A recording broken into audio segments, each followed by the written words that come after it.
Hello friends, जय माँ बगला हूँ जनवासी। आज श्रावण का पहला सोमवार है, तो आप सभी को श्रावण के पहले सोमवार की बहुत बहुत बधाई।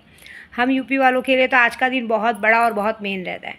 तो सबसे पहले तो ये बोलूँगी कि हर हर महादेव का नारा लगाओ। और एक और बात, जब भी आप मंदिर जाओ तो कहते हैं ना कि मैं हर बार हर वीडियो में यही बताती हूँ कि शिव जी की पूजा करिए तो पार्वती जी को बिल्कुल मत भूलिए, क्योंकि शिव बगैर कहते हैं ना, सती बिन शिव ने, शिव बिन सती ने।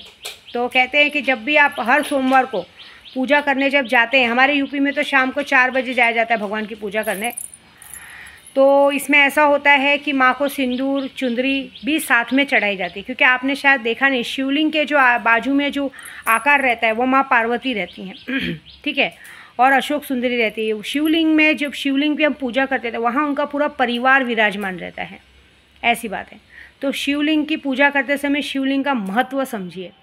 वहाँ शिव और पार्वती दोनों बैठे हैं, तो उन दोनों की पूजा करने के लिए हमें दोनों का मान रखना बहुत ज़रूरी रहता है, क्योंकि जब तक हम दोनों का मान नहीं रखेंगे पूजा हमेशा अधूरी रहती है। अशोक सुंदरी पे आप जहाँ से जल प्रवाह होता है वो अशोक सुंदरी है, जहाँ पे भगवान शिव जी की बेटी कोशिका बैठी रहती है, वहाँ पे आप बेलपत्र चढ़ाइए, आपकी हर विश पूरी होगी।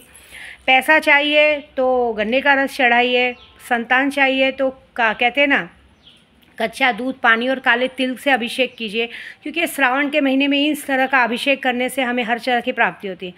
बहुत ज़्यादा कर्जा है तो भी कहते ना, ये गन्ने के रस का अभिषेक कीजिए, ऐसा। और कहते हैं दुश्मनों को अगर बर्बाद करना है तो श्रावण के महीने में ये गलती बिल्कुल मत कीजिएगा। राई के तेल से हमें अभिषेक करना चाहिए, लेकिन राई का तेल हमें यूज़ नहीं करना है, क्योंकि श्रावण के महीने में हम भगवान से अपने लिए रिद्धि सिद्धि मांगते हैं, कभी किसी का बुरा नहीं मांग सकते। क्योंकि अगर हम किसी के लिए बुरा मांगते हैं तो यह याद रखिए कि 100% से 30% भोगना हमें भी पड़ता है, ऐसी बात है। तो अच्छी अच्छी चीज़ें मांगिए, अच्छा कीजिए, ऐसी बात है। और अगर बच्चे पढ़ने में बहुत कम हैं, जिनके बच्चे पढ़ते नहीं हैं, उनके लिए तो यही है कि बेलपत्र पे राम राम लिख के 108 बेलपत्र को अर्पित कीजिए, अशोक सुंदरी पे रखिए, आपके बच्चे पढ़ने में बहुत बहुत कामयाब होंगे। ठीक है, ये तो रहा हमारा ये। आज मैं अक्कलकोट में ही रुकी हूँ आज के दिन, क्योंकि कहते हैं ना, पिता और माता दोनों वही हैं, अर्धनारी नारेश्वर हैं हमारे स्वामी जी। तो आज श्रावण का पहला सोमवार भी है, और मैं एक्चुअली कल दर्शन करने गई थी तो मुझे आरती नहीं मिली। तो आज मन की कुछ इच्छा है जो मैं अपने पिता से और माँ से कहना चाहती हूँ, क्योंकि मेरी माँ विंध्यवासिनी भी वही है, मेरे मस्तान बाबा भी वही हैं, मेरे स्वामी समर्थ के अंदर मेरे भोले बाबा भी वही हैं। तो मैं कुछ इच्छा चाहती हूँ कि मैंने सुना है कि कहते हैं ना, अशक्य को शक्य करती ले स्वामी। तो बस कुछ अशक्य को शक्य करना है, किसी के लिए बुरा नहीं सोचा है भाई, क्योंकि बुरा सोचने वाले का बुरा काम फटाक से हो जाता है, लेकिन वो ज़्यादा दिन नहीं टिकता है।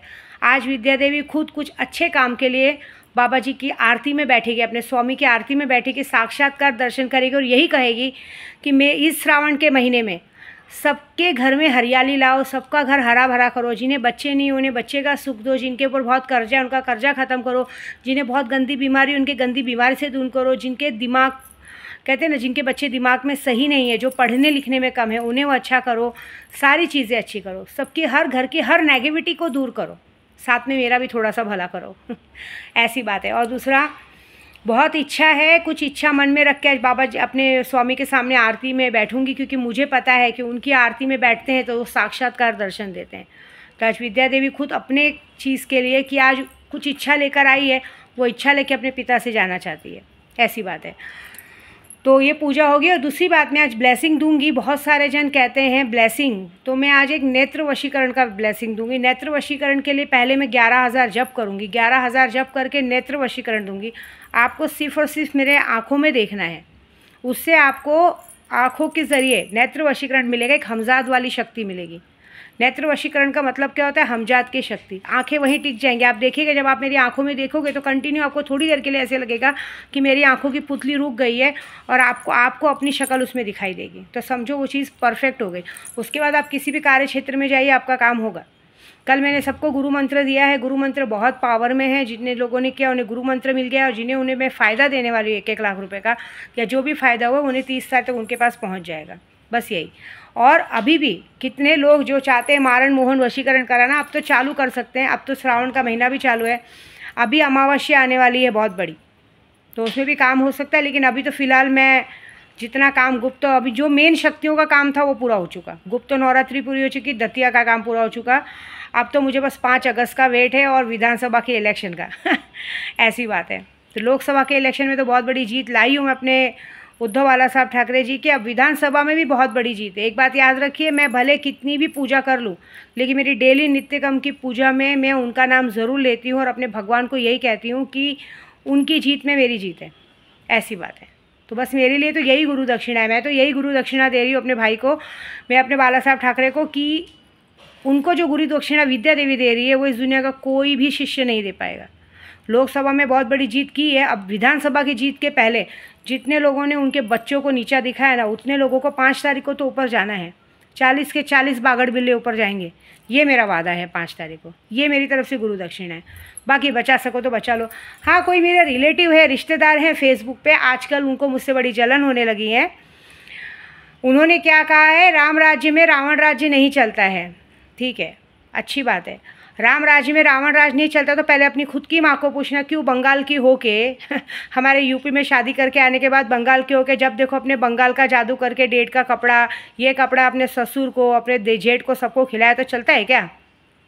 ये मैं अपने घर के लिए बोल रही हूँ। हाँ, हमारे घर की बहू है कोई, तो मैं इतना ही बोलूँगी कि दूसरों को आइडिया देने से पहले अपनी कोलकाता की माँ को संभालना।